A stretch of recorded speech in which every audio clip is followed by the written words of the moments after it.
Pouvez-vous expliquer ce qu'est la loi sur le domaine national et partager votre appréciation à son égard? Kader Fantangom, expert foncier. Vous m'avez posé une question d'actualité. Cette loi a été adoptée le 17 juin 1964. Donc, elle célèbre cette année son 60e anniversaire. Pour rappel, c'est en 1964 que cette nouvelle catégorie foncière a été créée, appelée le domaine national. Ça veut dire quoi? Ça veut dire qu'avant 1960, surtout du temps colonial, on avait au Sénégal essentiellement le domaine de l'État, que nous avons continué à hériter du droit colonial, les propriétés foncières des particuliers, qui date de 1932 avec le décret de 1932. Donc, au moment où on accédait à l'indépendance en 1960, on avait ce qu'on a hérité du colonialisme, c'est-à-dire une catégorie foncière appelée domaine de l'État, une catégorie foncière appelée les propriétés foncières des particuliers et naturellement l'étendue, la vaste étendue de terre qui était dans le domaine coutumier, le foncier coutumier. En 1964, justement, nous avons maintenu le domaine de l'État. Nous avons maintenu les propriétés foncières, mais l'innovation de la réforme de 1964, c'était justement de créer une nouvelle masse foncière appelée domaine national. Et domaine national, ça veut dire quoi? Ça veut dire qu'à partir de 1964, les droits fonciers coutumiers sont abolis au Sénégal. Sont abolis.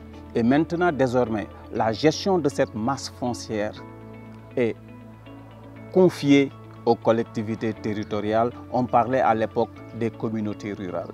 Donc, à partir de 1964, nous avons maintenant au Sénégal 3 grandes masses foncières. Le domaine de l'État, les propriétés foncières des particuliers et le domaine national.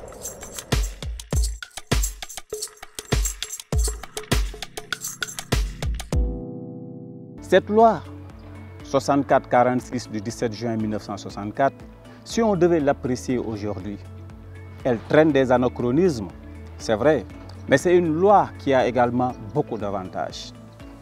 Quels sont les principaux anachronismes de cette loi que nous pouvons noter? D'abord, la loi sur le domaine national dit que la personne qu'on a attribué la parcelle, c'est cette personne personnellement qui doit mettre en valeur cette terre, ou bien avec l'appui des membres de sa famille. C'est comme si la loi excluait de la mise en valeur le recrutement de personnel additionnel. Cette exploitation personnelle et familiale pourrait être aujourd'hui l'équivalent de l'exclusion de la mécanisation agricole. Parce que si vous parlez de mécanisation agricole, naturellement, vous allez faire appel à des conducteurs d'engins pour vous accompagner. Donc ça, c'est un anachronisme de la loi sur le domaine national qu'il va falloir faire sauter. L'autre anachronisme, c'est que la loi dit que si vous cessez de résider dans la collectivité, vous perdez la terre. Alors que vous pouvez ne pas résider dans la terre, vous pouvez ne pas résider dans la collectivité et continuer à mettre en valeur cette parcelle. D'ailleurs, l'un des points essentiels du combat des femmes, en fait, c'est ça. Parce que si vous êtes marié en tant que femme, vous devez rejoindre votre mari dans une autre collectivité territoriale, mais cela veut dire que juridiquement, la collectivité a un droit de prononcer la désaffectation de cette parcelle parce que vous êtes victime de ce que nous pouvons appeler la cessation des résidences. Alors, autre anachronisme de cette loi, c'est l'interdiction de toutes les transactions. Il faut continuer à interdire la vente parce que c'est une cession définitive, mais il faut permettre aux communautés, surtout que l'essentiel des populations qui utilisent le domaine national sont en zone rurale et les capacités financières ne sont pas très élevées. Donc il faut leur permettre de ne pas vendre. Ok, ça c'est fondamental, mais au moins il y a les autres transactions. comme la location. La location peut être un moyen de lutte contre la pauvreté en zone rurale. Donc voilà quelques anachronismes qu'il faut juste réajuster pour un toilettage de cette 64-46. C'est une loi qui a beaucoup d'intérêt présentement. Parce que le premier intérêt de cette loi, si jamais on devait réformer la loi, il y a certaines dispositions qu'il faut maintenir. Je pense notamment à cette gestion communautaire. Parce que la loi sur le domaine national, depuis sa création, a confié la gestion de ces terres aux collectivités territoriales. Et les collectivités territoriales, c'est qui? C'est les populations elles-mêmes qui se sont regroupées pour élire les membres de la collectivité. Et c'est la collectivité qui est compétente pour gérer la terre. Donc, ça, c'est un point central. C'est la décentralisation de la gouvernance foncière. Les terres du domaine national n'appartiennent à personne. Toute personne qui a la capacité de mise en valeur peut adresser sa demande à la collectivité territoriale et bénéficier d'une affectation de terre. Ça, c'est fondamental et c'est la collectivité territoriale qui gère les terres.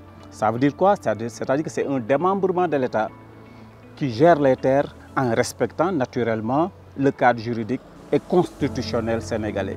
Je pense notamment à ce principe d'égalité des citoyens. Donc, avec cette loi sur le domaine national, il n'y a plus d'injustice sociale. C'est une loi de justice sociale basée essentiellement sur la capacité de mise en valeur des populations qui veulent gérer ces terres.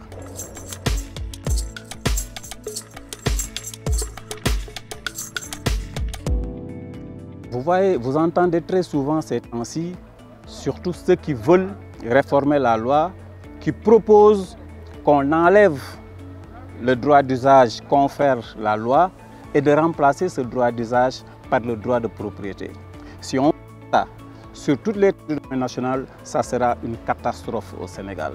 Parce qu'il y a d'autres pays qui ont déjà initié une telle réforme en généralisant la propriété foncière. Aujourd'hui, ces pays sont dans le regret. Je pense notamment à l'Afrique du Sud, je pense notamment au Zimbabwe, où si vous immatriculez les terres avec la propriété foncière, on ne va plus parler de démocratie foncière. On ne va plus parler d'équité foncière. On va plutôt parler de plutocratie foncière. Qu'est-ce que ça veut dire? Ça veut dire que les terres seront détenues par ceux qui ont les moyens financiers. Et ceux qui ont les moyens financiers, c'est une poignée. C'est négligeable. Alors, si une petite poignée gère l'essentiel des terres, c'est ce qui est à l'origine de ces soulèvements populaires qu'on assiste dans certains pays, notamment les pays que je viens de citer tout de suite. Donc, globalement, je voulais dire que la loi 64-46 est là depuis 1964, mais c'est parce que cette loi, c'est une loi qui renforce, qui conforte la démocratie au Sénégal. C'est une loi qui permet aux collectivités territoriales de gérer directement cette ressource qui devient de plus en plus rare. Mais parce que tout simplement, les principes d'attribution ne sont pas des principes basés sur l'argent, mais c'est des principes basés essentiellement sur la capacité de mise en valeur. C'est pourquoi on dit que la terre du domaine national n'appartient qu'à celui qui la met en valeur. Si vous êtes en mesure de mettre en valeur la terre, vous pouvez être attributaire. Voilà globalement ce que je voulais dire par rapport à l'anniversaire de cette loi 64-46, encore une fois, que je considère comme l'une des meilleures créations juridiques du Sénégal.